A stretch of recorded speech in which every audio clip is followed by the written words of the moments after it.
Assalamualaikum warahmatullahi wabarakatuh. Selamat petang. Apa khabar semua penonton Wah, Facebook Universiti Selangor dan apa khabar para panel kita? Ush, hari ni saya memang tak alhamdulillah. sabar. Belum. Okey, Waalaikumsalam. untuk pengetahuan viewers semua, sebelum live lagi kita dah buat-buat, oi, tak sabar hari ni macam-macam berbeza-berbeza pendapat, tapi semestinya info yang ingin kita sampaikan kepada anda sangat menarik. Yang mana datangnya sendiri daripada saya jemputkan yang pertama Profesor Madia Dr. Setiawan, Dekan Pusat Pasca Siswaza. Apa khabar Prof? Sihat ke Prof? Alhamdulillah, baik. Alhamdulillah. Terima kasih Encik Amirul sudah menjemput saya. Sama-sama ceria Prof Ya, Walaupun tak dapat balik ke sana lagi Prof Tapi Alhamdulillah inilah ramai kawan-kawan yang melintas negeri kan di Malaysia kan. Betul Prof. Ni Prof di mana sekarang Prof? Di Shah Alam? Saya di Salam. Baik. InsyaAllah kita akan, hari ini kita akan berbual panjang Prof. Kita akan berdiskusi panjang hari ini. Boleh. Santai kan ya, hari-hari dah. Santai saja Prof. Santai je. Dan bersama dengan saya juga adalah Pak Osman. Apa khabar Pak Osman? Pak Osman Effendi. Alhamdulillah sehat. Universitas Bina Dharma. Yang mana Universitas Bina Dharma pernah datang ke UNICEF, betul? Ya benar, tahun pertama kali 2017-2018, 2008, 2007. Betul. Dan baru-baru ni tak silap saya tahun lepas pun ada berkolaborasi bersama Universitas Bina Dharma.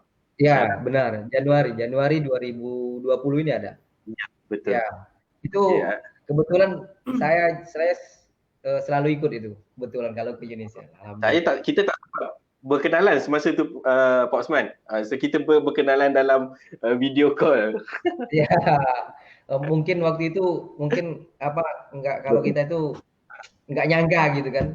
Maksudnya kalau saya ini dari sini itu mungkin. Baik, karena kalau banyak orang bilang saya itu mirip orang Sabah. Ya, betul. Kalau sekali imbas, kan Prof? Sekali imbas, orang Sabah.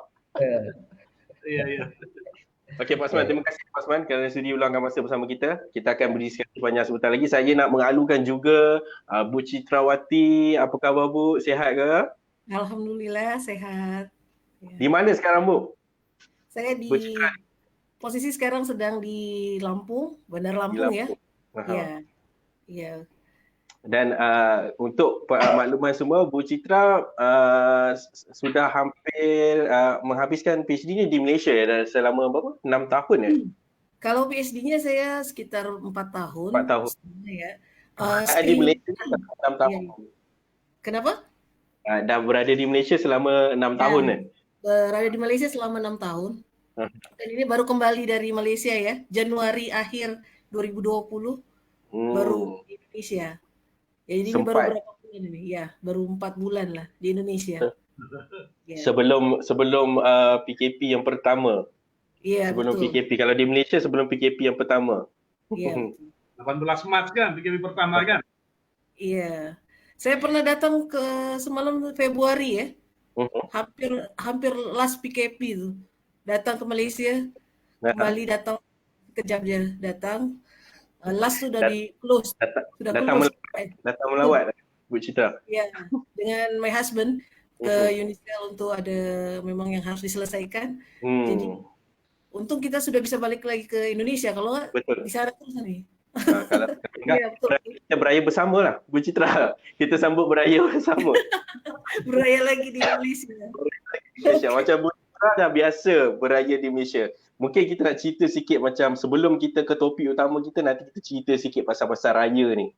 Tapi Pak Osman, sebelum kita, saya belum lagi nak mulakan, tapi dah ada yang komen Pak Osman, ada kata alangkah gantangnya Pak Osman Effendi. Terima kasih Pak. Macam Baim Wong. Amin. Baiklah, tajuk kita hari ini adalah tetap menjadi manusia produktif dalam norma baru. Macam kita sekarang dalam keadaan norma baru ni, pelbagai kaedah, pelbagai cara kita perlu tukar. Kita perlu memang totally change lah, daripada A pergi ke B, C pergi ke D.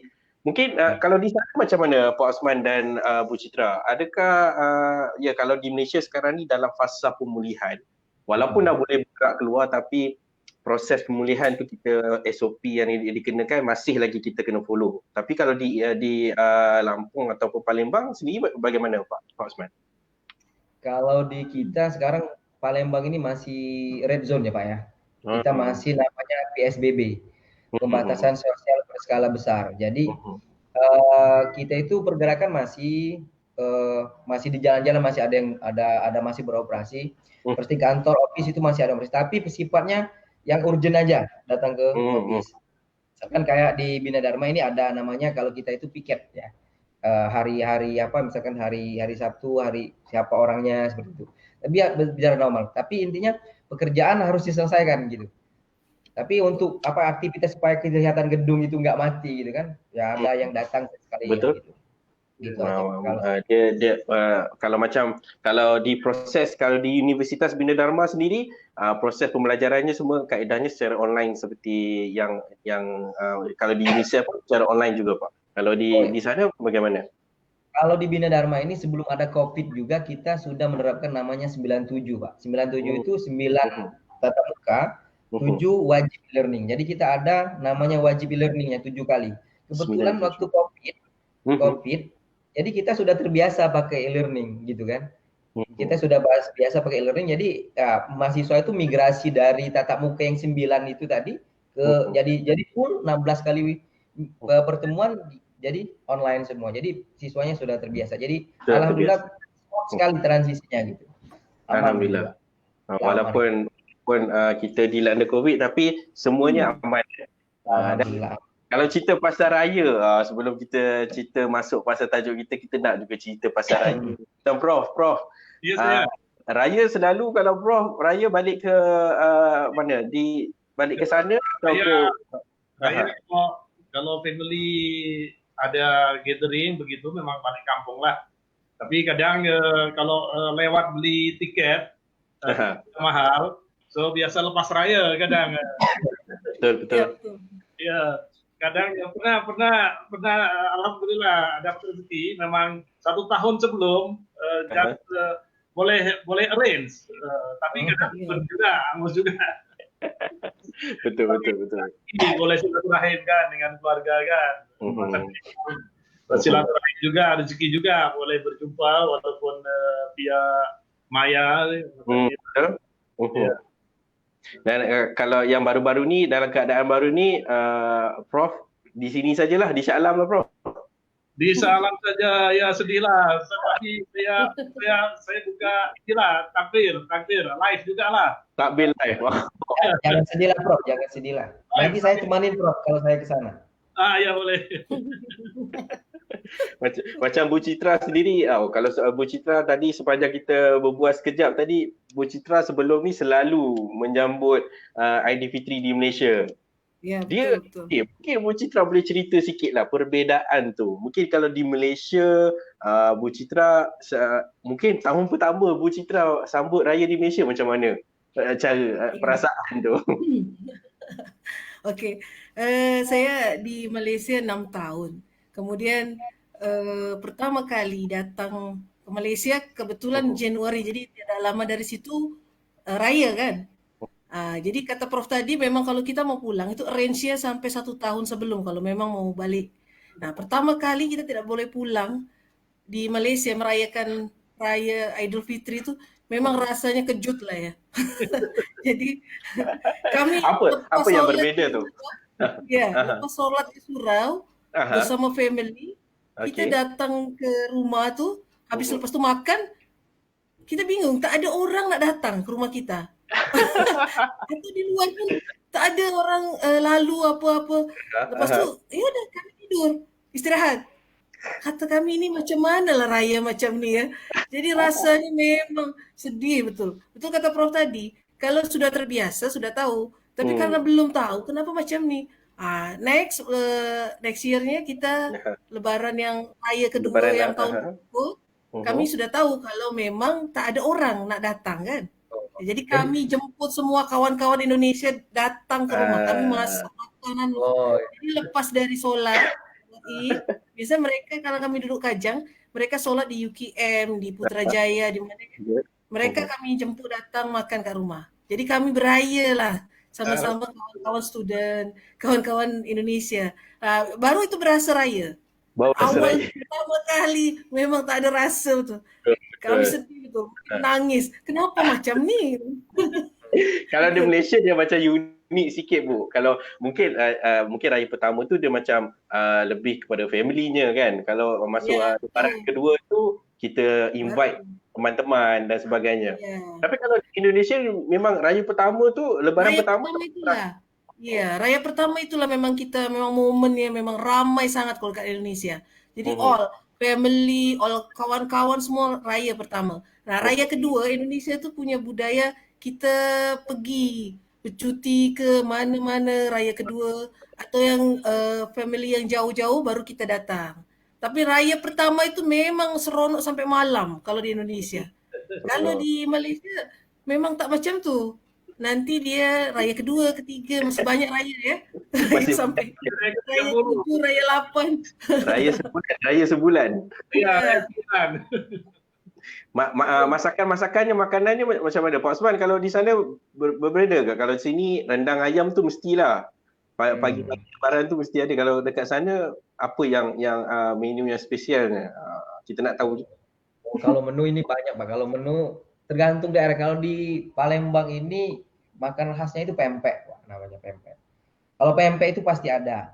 Dia macam mana? Pempek itu kayak gini. Kebetulan saya ini ada pempek. Kebetulan.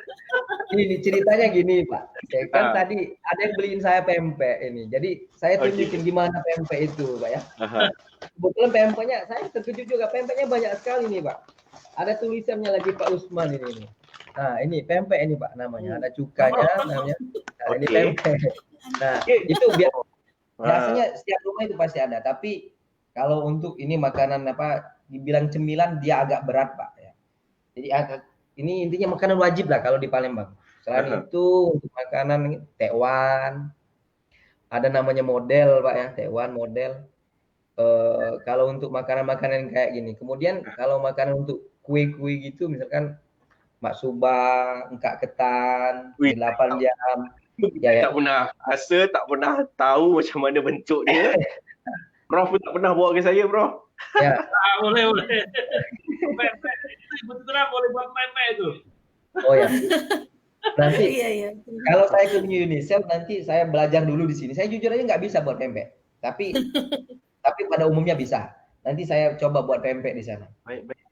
Maknanya di sana lemang tu dengan ketupat jarang lah. Tak ada? Nah, kalau lemang gini lemang. Lemang itu dulu itu setiap kali kita namanya lebaran itu hari raya itu pasti buat lemang. Tapi sekarang budaya sudah geser gitu.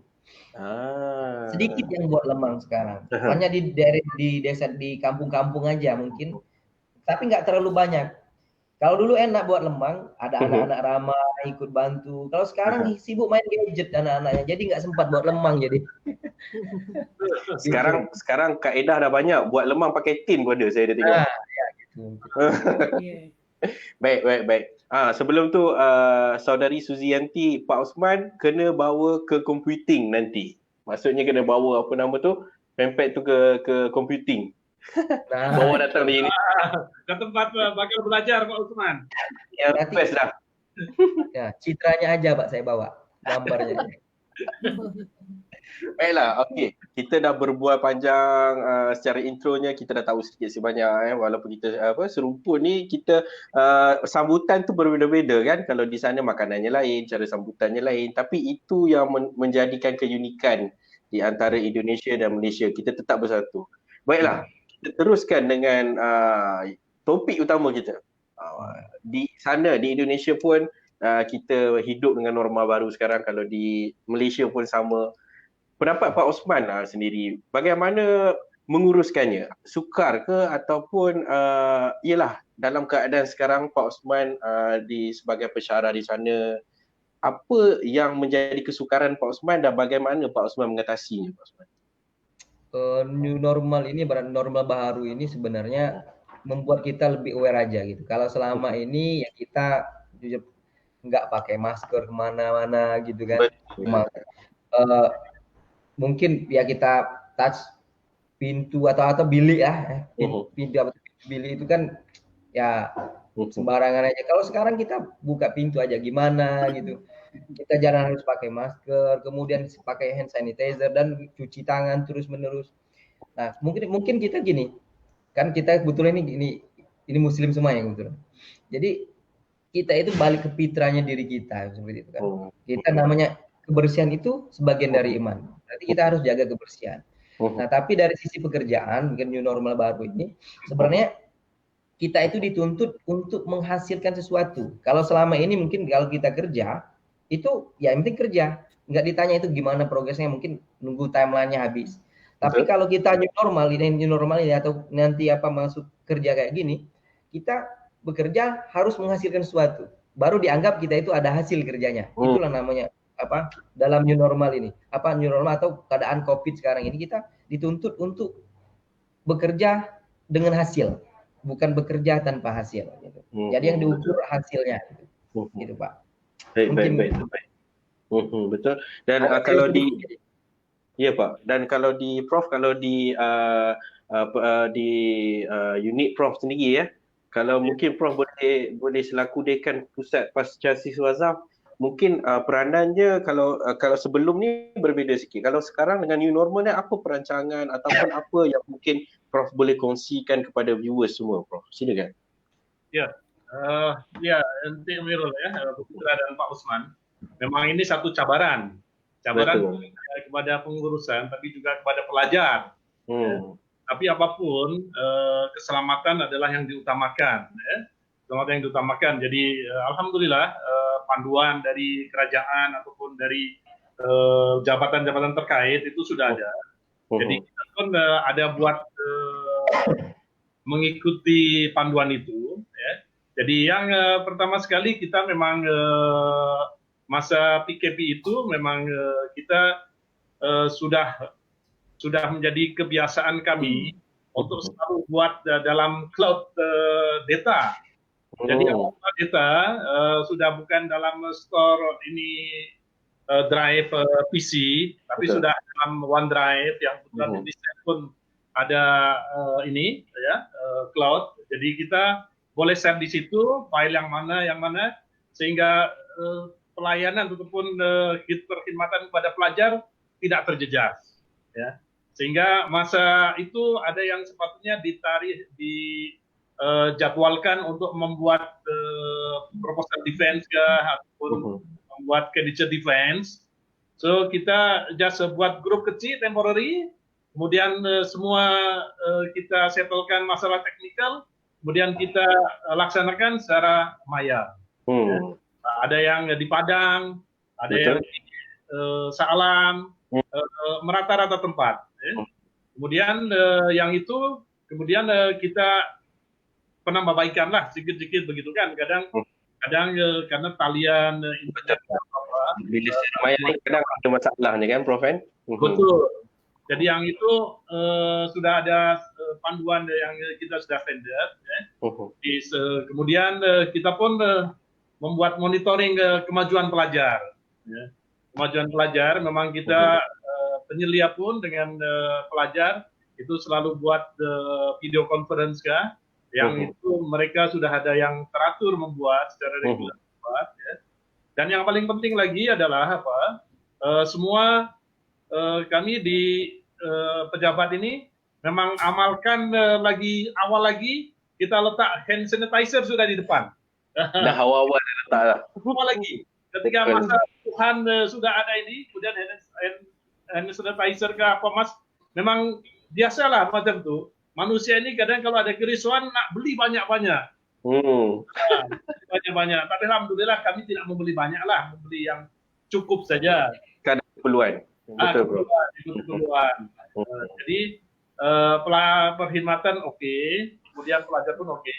Hanya kadang sedikit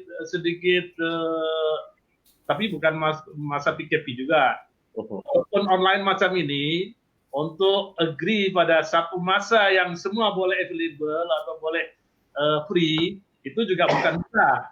Nampak memang semua ada di rumah, tapi di rumah pun bukan tiada kesibukan. Apalagi kalau Ibu Citra Usman kan mungkin dengan husbandnya, dengan anaknya, belum yang dengan pelajarnya. Begitulah Cik Amirul. Paham. Alhamdulillah, apa memang malah lebih produktif. Ya, betul. Dan dia mungkin pada awalnya mungkin sukar sikit kan Prof, tapi lama kelamaannya kita boleh menjadi kebiasaan, dah menjadi kebiasaan kita kan Prof kan.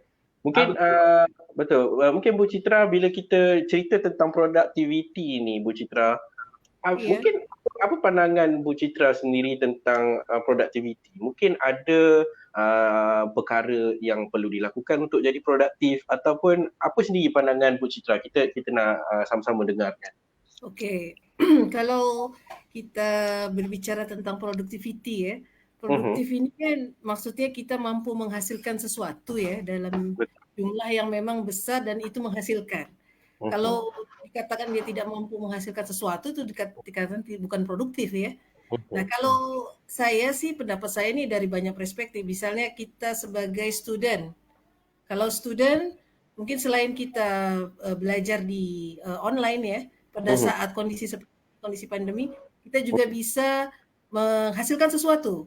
Contohnya sekarang trendingnya sedang online kan, shop online. Jadi mungkin mahasiswa bisa juga ikut menjual sesuatu yang memang produk-produk yang memang dibutuhkan pada saat pandemi.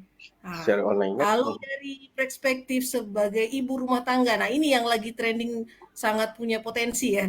Ibu rumah tangga itu sekarang yang tidak ada work ya, maksudnya dia bekerja di rumah, masakan yang mereka masak di rumah itu bisa mereka jual. Nah, di Indonesia ini sedang lagi trennya ada ghost restoran namanya. Ghost restoran ini tidak ada restoran, kita bisa menjual sesuatu kan by online shop, kemudian ada delivery ya seperti di Malaysia Food Panda dan seterusnya. Tapi kalau di Indonesia itu lebih bebas lah untuk menjual. Maknanya kita bisa online lewat Facebook, kita sale, kemudian bisa juga kita register ke GoFood dan seterusnya. Jadi di rumah tuh kita bisa masak untuk keluarga, family, tapi kita jual. Jadi orang datang itu emang sudah yang ada yang beli gitu. Nah itu yang kata saya tadi sebenarnya potensinya bagus sekali di kondisi pandemi. Kalau kita tidak memanfaatkan ya, wah sayang sekali. Sayang sekali. Jadi kita punya skill masak, keterampilan masak yang oke. Seperti Pak Usman tadi bilang kalau saya bisa buat pempek, wah itu banyak itu.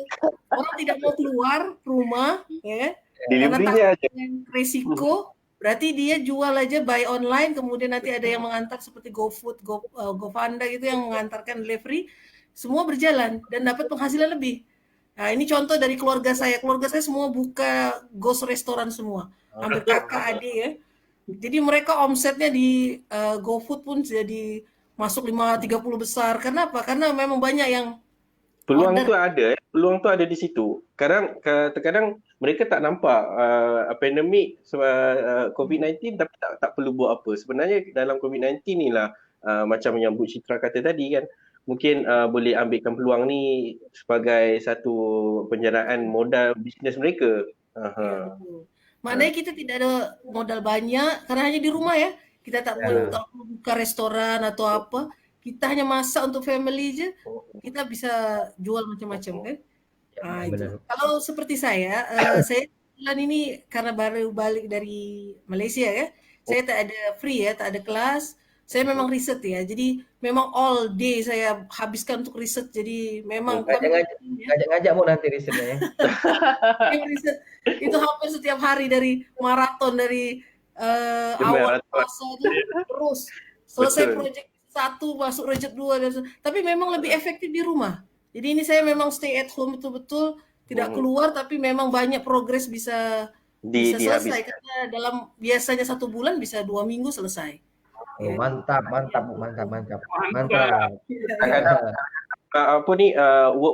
Work from home ke quarantine ke ni dia dijadikan kita lebih produktif kan. Kalau daripada sebulan 2 minggu dah selesai. Betul, kalau orang yang aware ya dia paham, inilah waktu kita memang produktif. Karena kita tidak ada disturb oleh macam-macam kan, kita tidak ada harus pergi office, tidak ada kita berbincang-bincang borak-borak dengan kawan-kawan di luar kan. Memang kita nak stay untuk bekerja. Ya, 100% Tapi kalau bukan musim lah, kalau bukan maksudnya kalau bukan kita dilanda COVID-19, kalau kehidupan kita normal seperti biasa, produktiviti yang bagaimana? Maksudnya kalau Bu Citra sendiri di rumah bekerja, menghabiskan pembelajaran, memasak untuk keluarga sendiri. Kalau kita Pak Osman rajin masak ke Pak Osman? Rajin masak tak? Saya sering masak ini noodles saja. Mie. Tadi dalam komentar Facebooknya ada mengatakan Prof pandai masak. Mungkin Prof wajar pandai masak, dia lama sendiri. Selalunya Pak Usman, selalunya orang Indonesia itu pandai masak. Iya. Pasti. Prof kena buat sesuatu ni, kena masak sesuatu ni untuk kalau pergi ke restoran Padang, chef semua lelaki. Oh, betul. Majoritinya lelaki ya. Yalah, kalau kita nak ceritakan tentang pengurusan masa dan bagaimana masa tu menjadi lebih produktif. Kalau Bu Citra sendiri menguruskan keluarga dalam masa yang sama kan. Bagaimana saranan Bu Citra kepada kaum-kaum ibu, kaum-kaum wanita di luar sana, Bu? Nah, ini betul-betul cabaran ya kalau perempuan atau wanita. Beza dengan laki-laki ya. Laki-laki hanya fokus untuk bekerja aja. Kalau perempuan memang dia settlekan keluarga lagi dan seterusnya. Ya, betul. Jadi kita memang masa itu 24 jam itu tak cukup. Maknanya kita bangun tidur sebelum subuh itu udah ready, memang kita sudah arrange semua. Apa-apa kalau tak arrange nanti dia akan jadi semua loss. Artinya miss semua. Jadi kita kena malam tu kita kena arrange nanti pagi je pukul sekian ready apa next apa jemput anak apa seterusnya sampai dengan petang sampai dengan malam. Tapi kalau tak kita mengalir je, maksud ikut je, itu memang semua rusak. Itulah. Tapi kalau memang punya masa berlebih, maknanya dia tak banyak masa tak banyak kerja atau apa, memang boleh kita mengalir. Sambil minum ya. Ada poster ke, ada Facebook ke, saya tak buka-buka dulu. Kalau memang kena malam je. Malam ke petang, tunggu free time. Tunggu free time. Yalah, yang terbaik-baiknya prepare siap-siap kan untuk esok perlu apa yang perlu. Baik, faham ngerti. Especially buat perempuan ya. Memang kita kena arrange dari malam apa-apa nak buat sampai petangnya lagi. Biar perlu 1 bulan ke depan diboring semuanya ya. Tapi kadang-kadang Pak Osman apa yang direncanakan kadang-kadang tak berhasil Pak Osman. Kadang-kadang betul, kadang-kadang mungkin kita rencanakan A tapi yang datangnya jadi yang lain. So perkara-perkara macam ni apa mungkin faktor yang cenderung ke arah produktif tu Pak Osman, kalau yang terbatas secara tiba-tiba ni apa yang perlu kita lakukan Pak Osman? Apa pandangan Pak Osman ni? Ya gini, saya kembali ke yang direncanakan tadi. Kalau buat rencana itu jangan terlalu detail ya. Ya buat nanya garis-garis besar yang global aja gitu. Tapi ada kata bijak seperti ini. Kesuksesan tanpa perencanaan adalah kebetulan dan kebetulan tidak pernah direncanakan. Maksudnya apa? Segala sesuatu yang kita kerjakan itu harus kita rencanakan, nggak bisa nggak direncanakan. Betul. Ya. Kita mau makan aja kita rencanakan. Minimal 2 menit atau 5 menit sebelumnya kita sudah rencanakan dalam otak kita. Saya mau makan. Makan mana? Nah, benar. Gitu. Ya, gitu. Jadi rencana itu penting. Tapi jangan terlalu detail. Kalau detail akan menghabiskan waktu. Itu. Nah, balik lagi tadi ke masa COVID ini. Sebenarnya masa COVID ini mendidik kita bagaimana kita handle diri kita sendiri. Maksudnya kalau selama ini ada student gitu, student dia datang kelas dikasih assignment, ini assignmentnya, ini cara buatnya dijelasin, kita sebagai pensara material mungkin kita bisa tanya ke teman gimana gitu. Tapi masa COVID kita handle diri kita sendiri. Jadi kalau orang yang tidak berhasil, tidak memanfaatkan waktu di masa COVID ini berarti adalah salah satu orang yang tidak bisa handle dirinya sendiri. Itu bahaya itu. Seperti kita sekarang ini kita ada TikTok ya. Kita rencanakan, kita isi masa COVID gitu. Coba kalau nggak ada COVID. Kira-kira harus seperti ini ada nggak seperti itu. Nah, ini salah satu bentuk produktivitas kita. Betul. Kita mengisi waktu 1 jam atau 1 jam lebih kita dengan TikTok. Nah, bagaimana dengan yang lain seperti itu? Jadi intinya kalau ada orang yang tidak bisa memanfaatkan waktunya dengan baik di masa COVID ini, ya berarti dia tidak bisa mengatur dirinya sendiri. Kalau saya sebetulnya banyak. Kebetulan saya sekarang ini hobi tanaman. Saya minta sama teman saya, minta sama teman saya. Dan tahun 2020 gara-gara COVID saya bisa punya tanaman. Di rumah saya satu pun tidak ada tanaman. Kebetulan gara-gara COVID jadi saya bertanaman sekarang. Ya, alhamdulillah. Kan? Ya, itu hikmah COVID sebenarnya itu. Bukan tanaman liar kan, Pak Usman? Oh, bukan, Pak. Sebenarnya liar, Pak. Kalau boleh tahu tanaman apa, Pak Usman? Hobinya? Aduh, saya nggak enak ini. Nanti kata orang iklan itu. Saya ini dikasih Pak disumbang oleh rekan saya kerja di sini. Bonsai, Bu, bonsai. Oh, bagus. Itu boleh lah. Ya.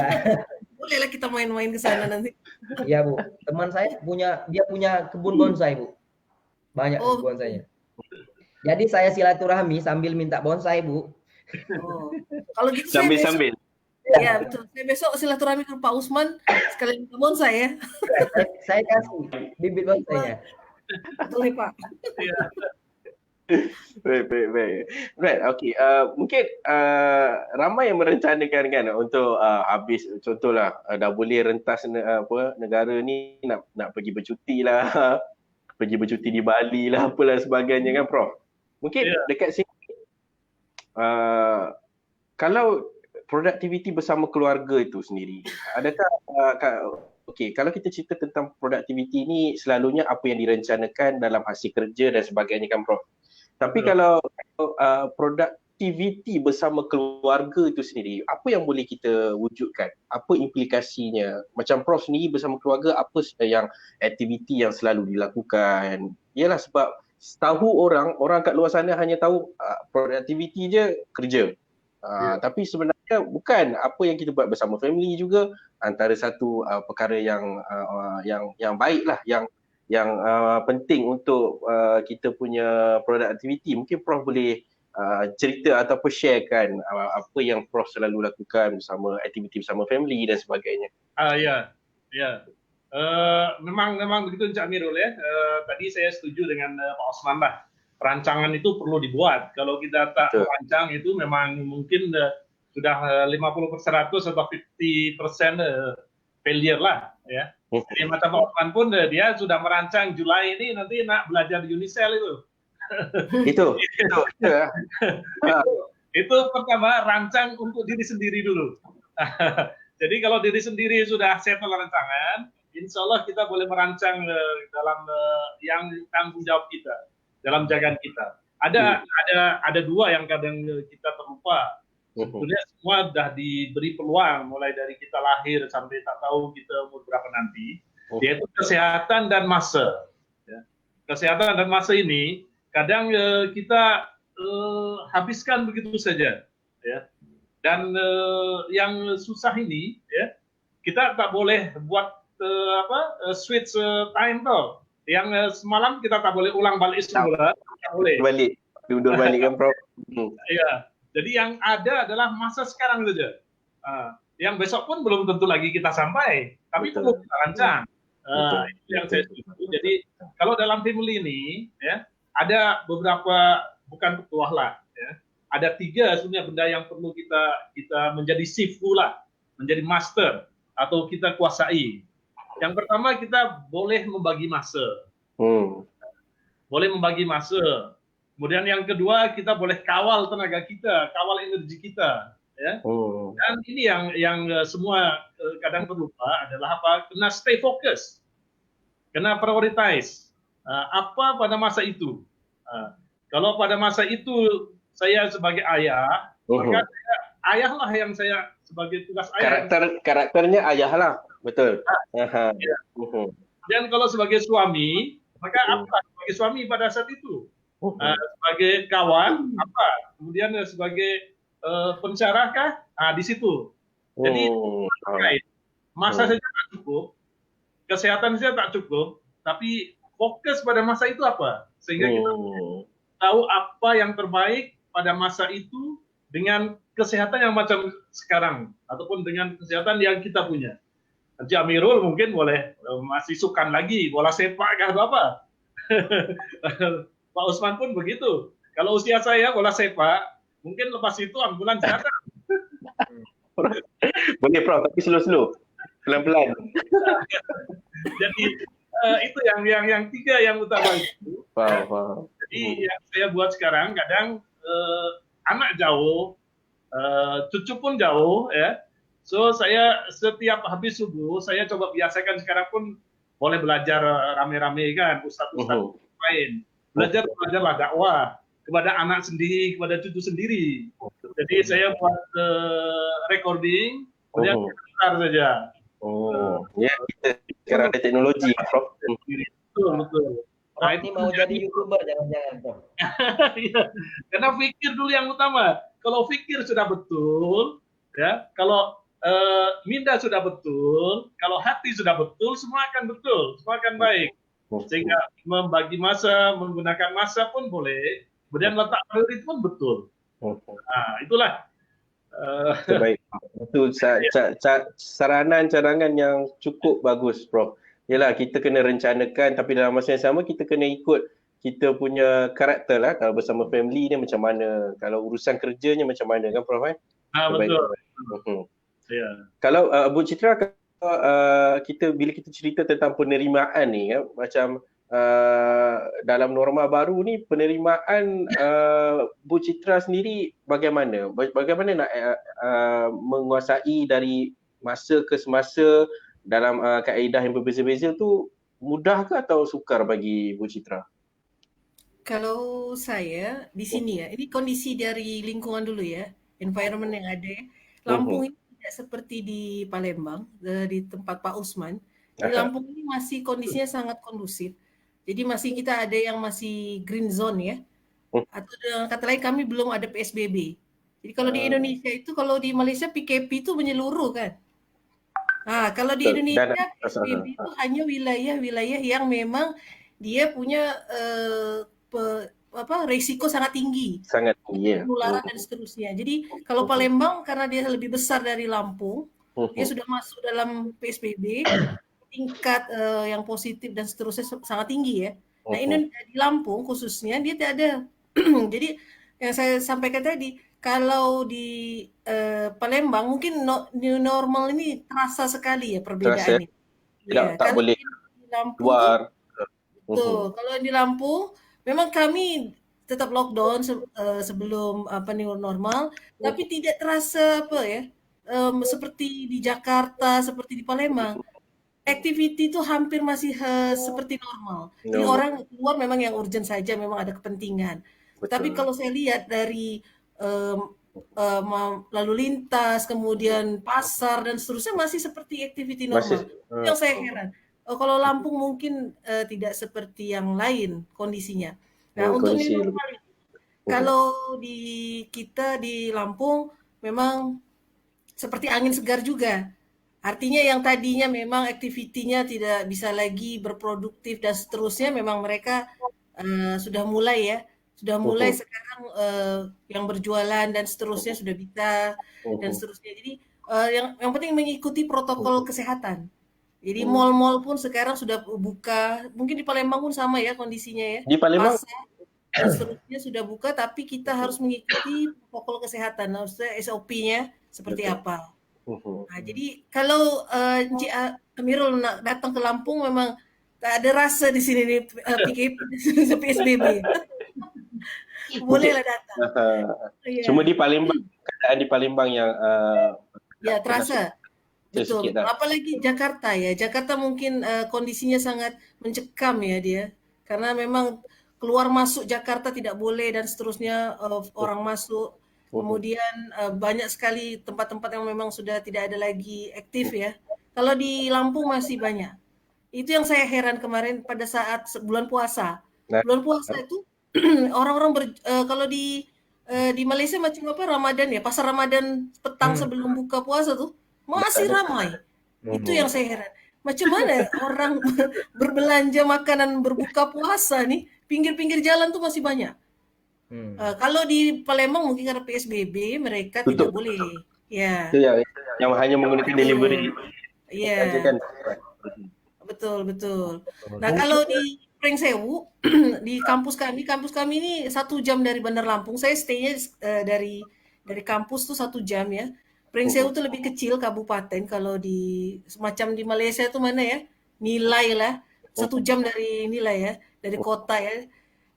Itu mereka green zone, lebih selesa lagi. Tak ada rasa memang kita itu PSBB dan seterusnya, karena memang mereka banyak pertanian dan seterusnya. Jadi orang tidak mengandalkan mall, tidak mengandalkan apa ya, yang memang mereka kehidupannya seperti biasa saja. Itu yang saya suka. Kalau hidup di Pringsewu berarti lebih tidak terasa lagi pandemi ini. Betul. Ya ini nih sekedar apa ya, menceritakan kondisi yang di Lampung memang berbeda, di Palembang berbeda juga, di Jakarta. Iya betul.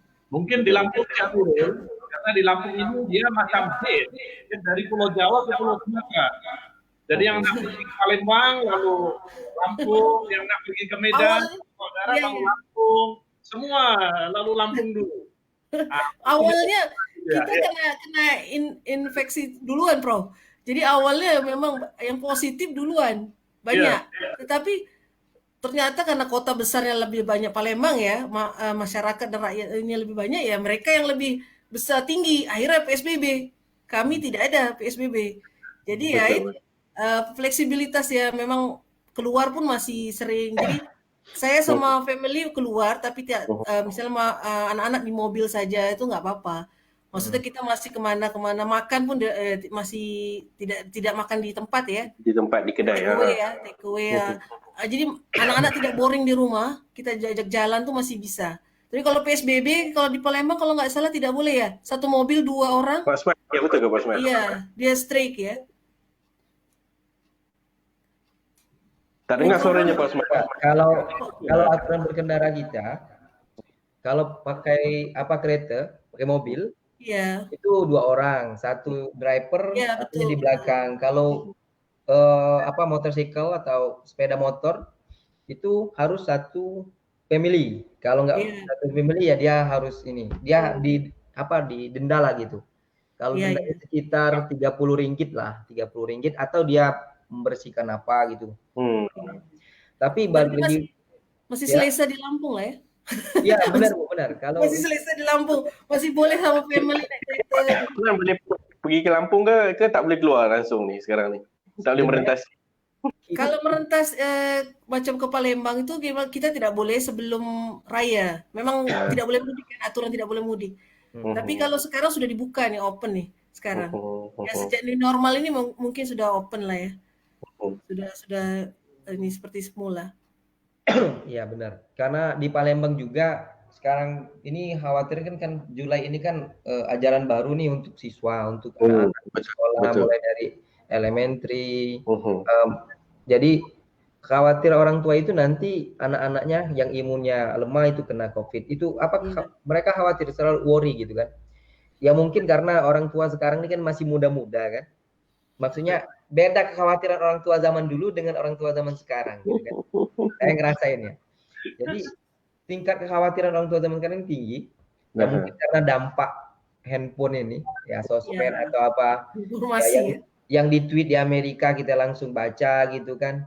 Dimana WHO ngomong apa langsung kita bisa baca di sini. Itu membuat worry. Tapi sebagian besar orang tua itu worry terhadap anak-anaknya nanti terserang COVID.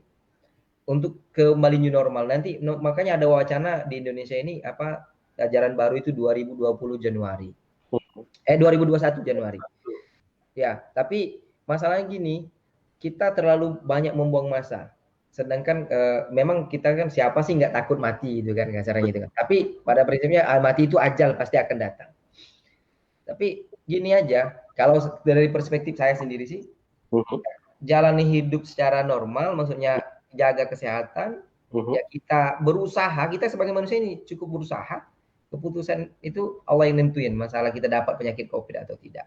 Tapi setidaknya kita harus usaha dulu. Kalau nggak ada usaha ya gimana mau dapat hasil gitu. Nah, jadi yang paling kalau untuk di university sih karena dia university kan yang kuliah kan sudah dewasa, sudah bisa ngatur diri sendiri gitu, sudah punya cara pemikiran sudah bisa ini, mungkin bisa lah untuk kembali new normal dengan baik gitu. Tapi untuk standar kayak elementary atau taman kanak-kanak gitu kan yang anak yang bahkan senior high school pun mungkin masih banyak yang kurang aware seperti itu. Nah, itu yang perlu kita karena di Palembang ini berapa juta itu untuk siswa itu sangat banyak sekali, karena Palembang ini salah satu kota besar di Indonesia. 5 kota besar di Indonesia ini salah satunya Palembang. Jadi penduduknya banyak, citizennya banyak. Jadi untuk ngatur orang banyak kan susah juga. Susah. Ya. Betul. Ya, karena kebanyakan juga dari daerah-daerah lain, dari namanya itu kabupaten itu banyak yang sekolah atau kuliah di Palembang. Jadi seluruh masyarakat di Sumatera Selatan ini banyaknya datang ke Palembang untuk sekolah. Ibaratnya ke Salam lah atau ke KL, betul. atau ke Johor seperti itu kalau di Indonesia. Gitu. Jadi salah satu pusat untuk studi lah selain dari Jogja dan Jakarta. Gitu. Tapi kalau dari segi kesedaran yang harus gimana kita berikan kesedaran kepada mereka supaya new normal ni bukanlah untuk patuhi, dalam masa yang sama mereka perlu produktif. Jangan oleh kerana coronavirus pandemik ini kita jadi tidak produktif. Apa yang kesedaran yang kita harus terapkan kepada mereka ni Pak Osman? Kalau untuk kesadaran sekarang ini untuk terutama tentang menjaga kesehatan ya. Saya lihat di Palembang ini seluruh masyarakat itu sangat aware sekali. Intinya mereka nggak mau kena COVID, nggak mau mati gitu kan. Ya gitu. Itu intinya mereka nggak mau COVID. Mereka itu kalau COVID itu nggak mematikan ya nggak masalah mungkin kan.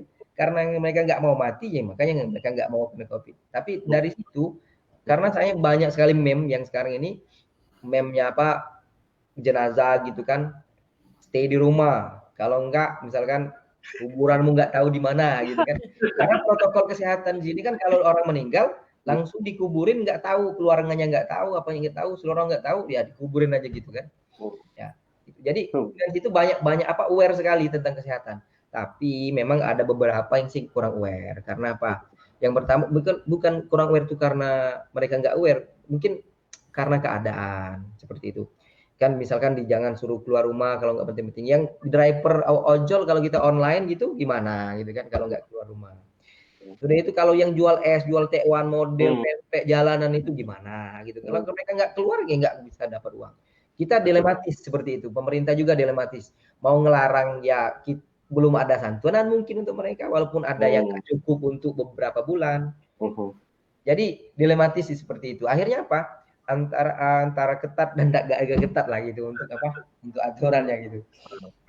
Tapi pada umumnya sangat aware sekali. Di kampus kita aja tempat itu semua tempat namanya ada hand sanitizer, ada cek suhu tubuh, semuanya pakai masker. Nggak pakai masker kena tegur kita.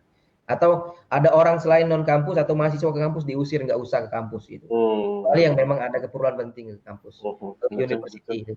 Ya, sangat aware lah. Dan kita diri sendiri yang perlu aware, yang perlu ikut patuhi yang arahan yang sepatutnya kita ikutlah. Tapi kalau Prof sendiri mungkin apa pandangan Prof tentang peranan ni Prof? Siapa yang memain peranan dalam memastikan kehidupan kita menjadi lebih produktif? Ya, kita tahu Prof, diri kita sendiri yang perlu kita diri sendiri perlu kita rencanakan, perlu kita usahakan supaya kita lebih produktif. Tapi mungkin ada peranan antara orang-orang sekeliling yang perlu menyuntikkan semangat diri kita tu untuk menjadi lebih produktif. Apa pandangan Prof? Ya, betul. Pertama memang dari diri kita sendiri lah ya. Awareness tadi sangat sebagai kata kunci lah. Sangat setuju saya sebagai kata kunci. Awareness mungkin kalau dalam peranan ini kita boleh bagikan kepada 3 ya. Kesadaran kepada fisikal maknanya kesehatan, kebersihan apa semua. Kemudian kesadaran kepada sosial ya. Kita adalah makhluk sosial. Kalau tak nak mati, jangan mematikan orang lain. Jangan membunuh orang lain. Jadi kalau tak nak terjangkit, jangan menjangkitkan kepada orang lain. Nah, itu yang kedua. Kemudian yang ketiga adalah kesadaran spiritual. Jadi ini sebenarnya manusia ini ada rohani dan ada jasmani. Jadi yang rohani ini dia kena betul Kemudian dia minda ini tak boleh dengan yang masuk saja, yang masuk saja, yang kita suka-suka saja tengok, dengan hiburan kah, dengan entertainment kah, dengan YouTube yang berbagai yang kadang self censor pun tak boleh, ya. Yang sensor yang official, yang resmi pun mungkin tak ada. Ya. Jadi 3 ini awareness. So maknanya apa?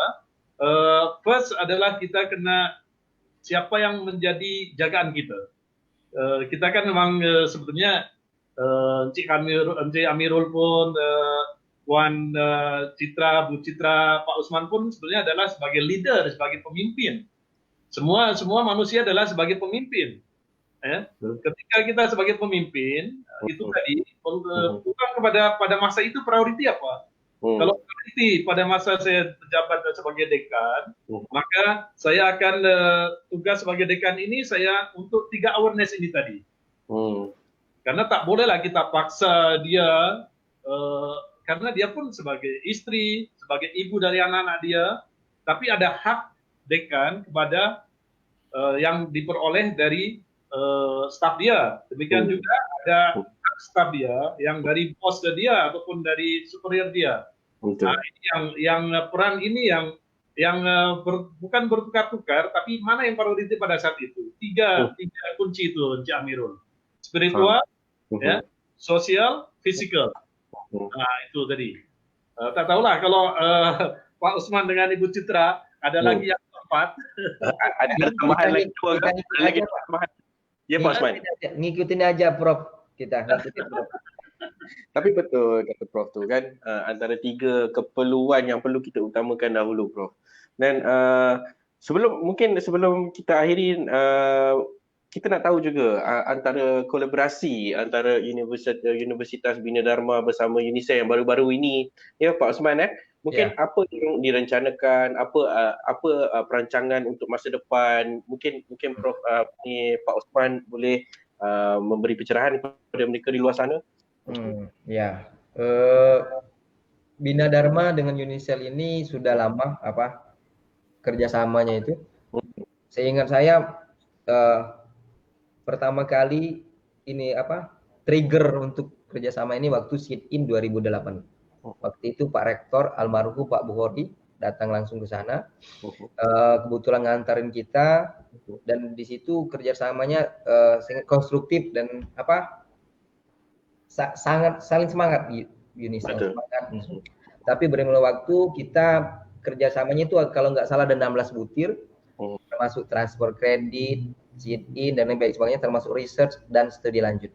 Nah, kebetulan beberapa butir kerjasama itu sudah kita lakukan dan alhamdulillah berjalan baik. Kemarin terakhir Januari kita sit-in lagi ke sana. Sebenarnya kita di Julai Agustus ini kita mau berangkat lagi sebenarnya. Sudah ada 3 fakulti yang mau ke sana, 3 fakulti. Psikologi, komunikasi dan computing. Tiga fakulti mau ke sana lagi. Tapi karena keadaan COVID dan siswa kita juga banyak yang mau ikut, saya lihat, saya confirm ke head study programnya, semuanya banyak yang mau ikut. Nah, selain dari acara rutin seperti sit-in, untuk yang ingin study di Universitas Selangor dari computing itu plannya kita ada orang 4, saya, Pak Ari, Ibu Eka, dan Pak Ria. Dan alhamdulillah saya sama Pak Ari kemarin dokumennya sudah, tinggal tunggu PAL kita. PAL selesai, kita sebenarnya, tapi walaupun PAL belum selesai, saya itu sebenarnya gini, Januari waktu saya ke sana, saya sudah ambil riset metodologi sebenarnya, si Amirul. Jadi saya ini sebenarnya sudah bisa sudah proposal lah. Betul. Saya kebetulan ditunjuk oleh fakulti, supervisor saya Prof Sufiza gitu. Kalau saya ditunjuk, nggak tahu nambah atau mungkin nambah Prof Setiawan nanti, nggak tahu sih. Saya ngikut aja kalau masalah itu, saya ngikut aja dari fakulti. Nah, kebetulan kita orang 4 ini, saya sama Pak Ari sudah nunggu PAL, yang lainnya lagi ada administration yang lain. Kalau PAL-nya selesai nanti, kalau kita bisa ke sana, ya sebenarnya kita itu mau stay di sana lah, karena intinya mau fokus lah, karena target kita itu lebih cepat lebih baik gitu kan. Betul. Lebih cepat selesai lebih baik ya. Itu Prof. Jadi jangan lupa Prof. Mohon dibantu-bantu Prof. Gitu. Ya, semua yang diminta membantu. Ya, itu kelebihan ya Prof. Semua UNICEF membantu faham situasi dan sebagainya ya Prof. Termasuk nanti Prof, kalau kita belum ada tempat pasti nanti numpanglah tempat Prof nanti. Nanti saya masak nanti. Atau saya beli bahan yang dimasak. Ya, Masak. ya karena nggak mungkin lah Prof tegang lihat kita terlantar di jalan gitu. Nanti kita ditangkap polisi mana Prof? Saya perlu singgah sekali Prof nak merasai masakan Prof. Baik. Dan mungkin yang terakhir ni mungkin daripada Bu Citra sendiri, apa saranan Bu Citra? Kita Bu Citra sendiri melalui waktu-waktu yang sukar daripada Lampung ke Malaysia, ke KL, ke Shah Alam, Bestari Jaya untuk menghabiskan pembelajaran dan sebagainya. Mungkin untuk yang di luar sana yang ingin melanjutkan pelajaran tapi ada kondisi-kondisi yang menyekat mereka, apa saranan Bu Citra untuk mereka di sana? Yang termasuk saya, termasuk semua viewers di luar sana ni. Silakan. Okey. Kalau saya saran nih ya untuk pengalaman kami, dulu tahun 2014 kami stay ke Malaysia. Memang kondisinya regulasi berbeza. Ya. Ya, betul. Jadi kalau saran saya kepada Pak Osman, kalau boleh memang karena ini by research ya untuk PhD kan. Ya, by research berarti boleh kita tak stay di sana. Karena tak ada kelas kan. Beda dengan magister atau degree kita ada kelas. Kalau boleh kita tetap di sini karena sekarang regulasi untuk foreigner tuh berbeza. Contoh kami datang ke sana, anak-anak kami sekolah free, ya. Tapi mulai 2017 anak orang tuanya sambung belajar tak boleh lagi masuk sekolah kebangsaan. Jadi kami sekolahkan private. Sedangkan sekolah private 1 bulan tuh RM450. Wow. Nah itu kami sempat agak ini juga ya, itu cabaran buat kami. Kami balik tapi ini sudah last years kan. Kita sudah tinggal final lah. Kita selesaikan 1 tahun di situ baru kita balik. Jadi memang beza. Banyak sekali sekarang foreigner tuh yang memang punya regulasi beza dibandingkan dulu. Contoh lagi buat visa. Visa luar biasa susahnya ya. Maknanya kalau untuk anak ya, yang untuk dependent ya. Kalau untuk student oke. Yang untuk dependent macam saya sudah selesai dari PhD Konvo tahun 2018. Saya ikut suami. Ya. Saya dependent kan, visa saya ikut suami. Itu kita kena punya deposit bank sekian dan seterusnya. Itu kita kena uruskan untuk kita diluluskan dari visa. Kalau dulu mungkin tak macam tu kan. Nah, jadi kalau saran saya kalau untuk Pak Usman dan kawan-kawan boleh kalau bayar riset itu dari Indonesia. Yang penting adalah kuncinya keep in touch ya dengan supervisor, dengan semua. Betul. Kalaupun nanti datang itu memang kita nak uruskan sesuatu yang memang punya apa ya, satu hasil yang memang berarti. Jangan datang ke Malaysia 2 hari 3 hari tapi tak ada apa ya, progres atau apa. Jadi itu yang datang kita, itu memang betul. Itu yang kita bincang tentang productivity tu Bu Citra. Betul tak? Ya, betul. Dan selalu saya perhatikan student-student Indonesia datang tuh memang mereka sikit sekali punya progres. Kalau saya jadi mereka datang itu sudah pakai kos ya. Pakai kos biaya pesawat, hotel dan seterusnya. 3 hari 5 hari itu harusnya semua langsung ya full kan dengan discuss dengan supervisor atau apa. Kalau cuma sekali aja itu by email kan boleh. Apa sekali lagi sekarang ya Zoom pun boleh. Iya. Kalau sudah datang tuh memang ada hal-hal yang memang tak boleh ketika kita via online. Sebenarnya mereka itu mau setor wajah aja Bu mungkin. Kalau lama nggak ada progres jadi setor wajah. Saya mau kasih satu juga perbezaan culture education yang ada di Indonesia. Indonesia itu dia harus tadi store muka, kita harus kejumpa. Kalau di Malaysia tidak perlu jumpa, yang penting progres. Betul. Progres. Ya, progresnya. Jumpa itu tak apa. Nanti boleh. Yang penting you punya progres tak gitu. Kalau you cuma duduk-duduk, kita jumpa aja tak ada progres, itu yang mereka jadi masalah tu. Betul. Nah, kebanyakan Indonesia itu memang yang diutamakan adalah berjumpa. Saya suka mengingatkan juga kawan-kawan yang PhD. Kalau tak ada keperluan penting, tak usah datang. Jadi via email kan boleh kan, correction dan seterusnya. Ketika kita memang ingin jumpa, itu sudah memang buat appointment jumpa dengan supervisor. Nanti supervisornya marah juga sering-sering jumpa, Bu ya. Itu.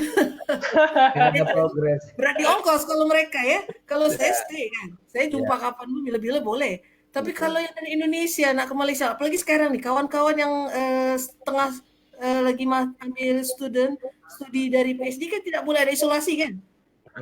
Isolasi dari Malaysia, regulasi Malaysia dia kena isolasi biaya sendiri. Itulah mereka belum bisa datang kan. Nah, maknanya kalau datang pun memang perlu betul-betul datang, memang ada progres. Itu.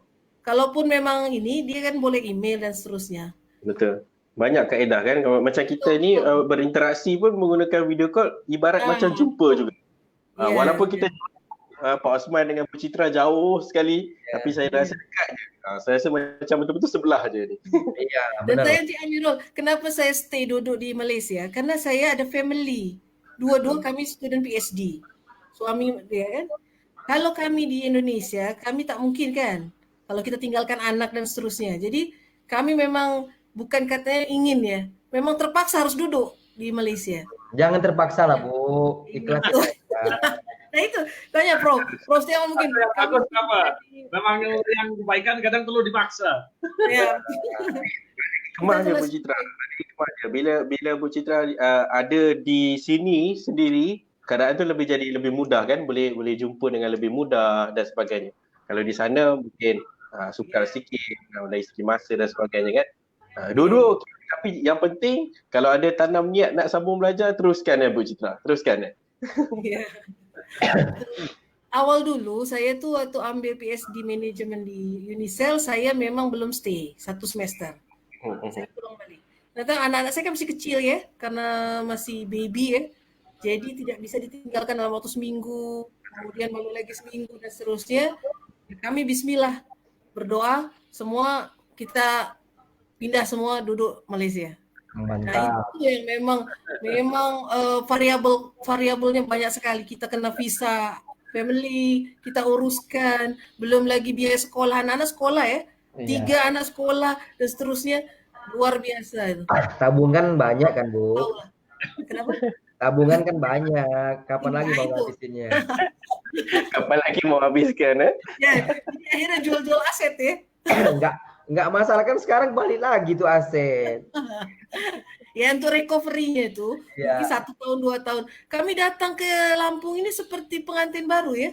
Beli lagi kulkas, kereta semua. Anak-anak pun baru lagi. Mereka dari kecil kan di Malaysia dari umur 7 tahun baru TK ya, tadika ya. Sekarang sudah SMP, mereka harus adaptasi lagi Indonesia.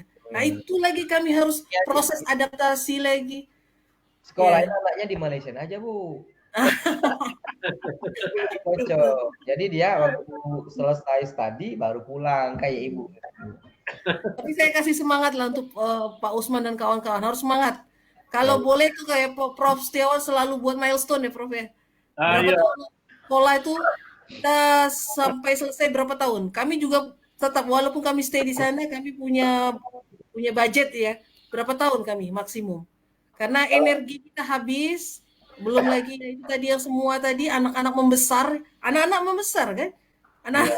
Dia butuh biaya dan seterusnya. Jadi kita tidak boleh sampai anak-anak besar. Harus sudah selesai PhD. Dan kalau maunya saya sih Bu cepat-cepat, tapi nggak tahu nanti gimana gitu kan. Semangat. Kalau saya Januari saya mau proposal defense.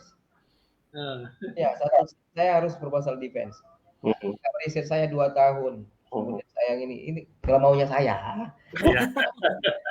Kiranya Bu Citra dah lama tinggal di sini untuk habiskan pelajaran dan sebagainya. Prof pun dah lama. Mungkin lepas ni Pak Osman pun kena tinggal sini lama sikit lah. Ya. Saya ikut Prof Setiawan nanti. Saya enak nanti saya ke Unisel kan ikut keretanya Pak Setiawan, nanti saya jalan aja. Rumah saya ikut Prof Setiawan nanti. Iya. Baik.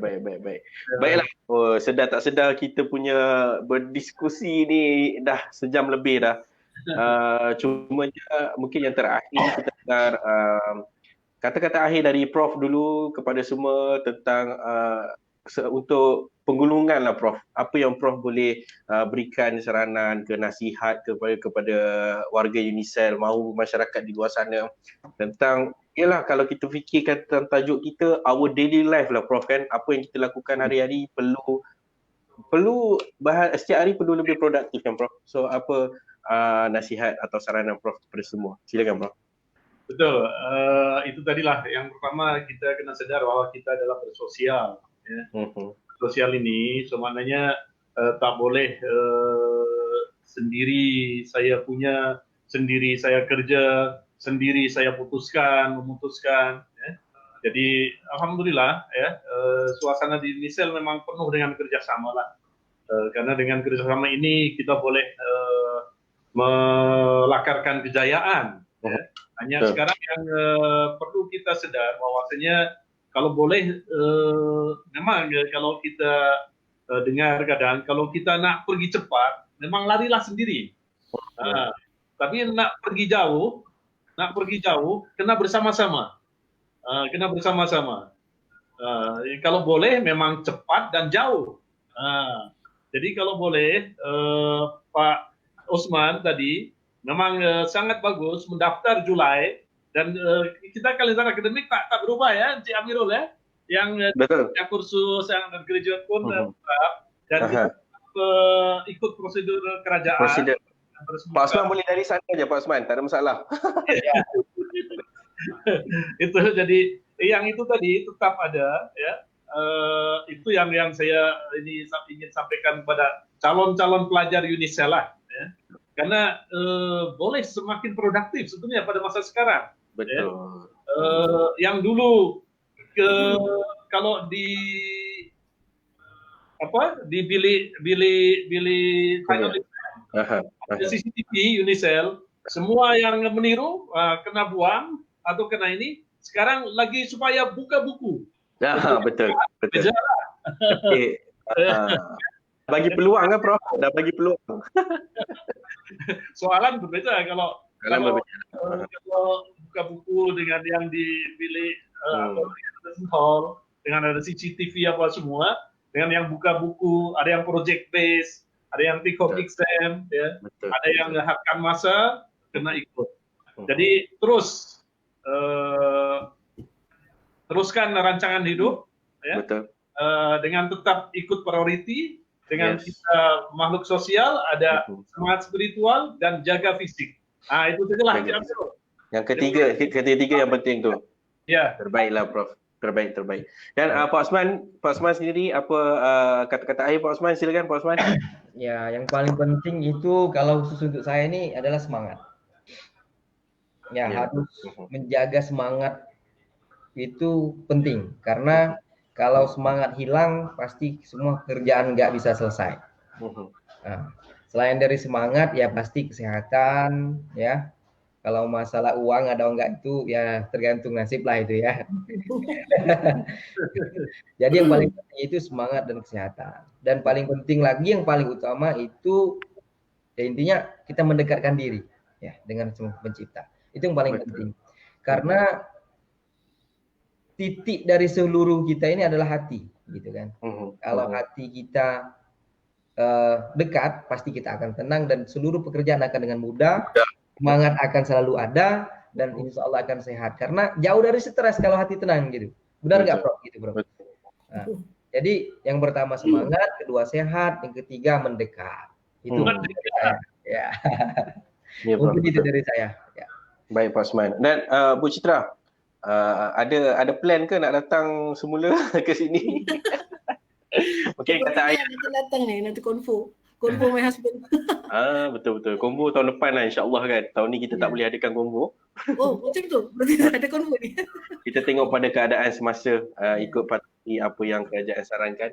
Okey, Bu Citra, mungkin yang terakhir ni daripada Bu Citra mungkin sampaikan kepada semua viewers. Silakan Bu. Okay. Kalau tadi sudah dari Prof Setiawan, sudah dari Pak Usman, sudah secara religi ya.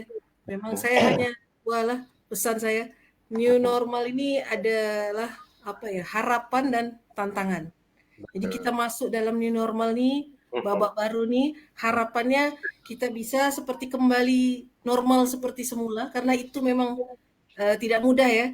Atau dengan kata lain memang semuanya belum bisa bertahap semua. Harapan kita bisa normal kembali, dan harapannya itu tadi yang tadinya sebelum pandemi ini mungkin kita tidak produktif ya. Karena tadi ada mungkin yang men-trigger kita di saat pandemi ini menjadi produktif. Jadi itu ritme itu yang kita bawa setelah pandemi ini. Mungkin kita akan menjadi lebih produktif dari sebelum adanya pandemi ini. Nah, itulah tantangan buat kita semua. Betul. Kita hadapi new normal ni, dan di masa kita hadapi, kita ikut saranan-saranan mungkin daripada nasihat daripada Prof, daripada Pak Osman, daripada Bu Citra, mungkin menjadikan hidup kita lebih produktif. Saya sebenarnya amat berbesar hati ni terima panel-panel kita pada hari ini yang jauh dari sana. Terima kasih banyak Prof. Terima kasih Prof kerana kenalkan saya dengan Pak Osman, Bu Citra. Terima kasih banyak-banyak. Sama-sama. Dan Pak Im Wong. Oh ya. Saya terima kasih banyak-banyak. InsyaAllah kita boleh jadi YouTuber itu Encik Amirul. Ya Bro. Boleh jadi YouTuber itu Encik Amirul. Nanti saya invite lah dari Unison untuk abang di Bina Dharma juga. Nanti invite saya pula Pak Osman. Siap. Asyik saya je tanya soalan kan? Ya. Baik, sekali lagi saya berterima kasih yang tak terhingga kepada Prof, kepada Pak Osman, kepada Bu Citra yang sudi luangkan masa. Saya minta maaf kalau sepanjang kita punya perkenalan, perbincangan ni ada salah silap. Saya minta maaf Prof, Bu, Pak Osman, Bu Citra. Maafkan saya kalau ada salah silap. Dan masih lagi sempat untuk selamat Hari Raya, maaf zahir dan batin kepada semua kita, kepada anda semua di luar sana. InsyaAllah kita akan bersama Prof juga, insyaAllah minggu depan mungkin kita akan bersama ya Prof dalam tajuk menjimatkan bil elektrik. Pelajar yang pakar berkenaan dengan itu bagus untuk di Indonesia Pak, tagihan listrik sedang naik ini. Tak, bila musim COVID ni ramai yang duduk kat rumah Prof kan. Bila duduk dekat rumah je, bil elektrik melambung tinggi Prof. Betul. Ada kita nak dengar tips atau saranan menjaga kawalan kita punya bil elektrik. Baik. InsyaAllah pada minggu depan Prof kita akan announce kepada Facebook Universiti Selangor kita. Kita akan bersama pada minggu depan insyaAllah dalam segmen yang berbeza, tajuk yang berbeza. Tapi yang penting infonya sama kepada anda semua. Pak Osman, Bu Citra, insyaAllah kita lagi. Assalamualaikum. Unicell awesome. Thank you so much. Waalaikumsalam.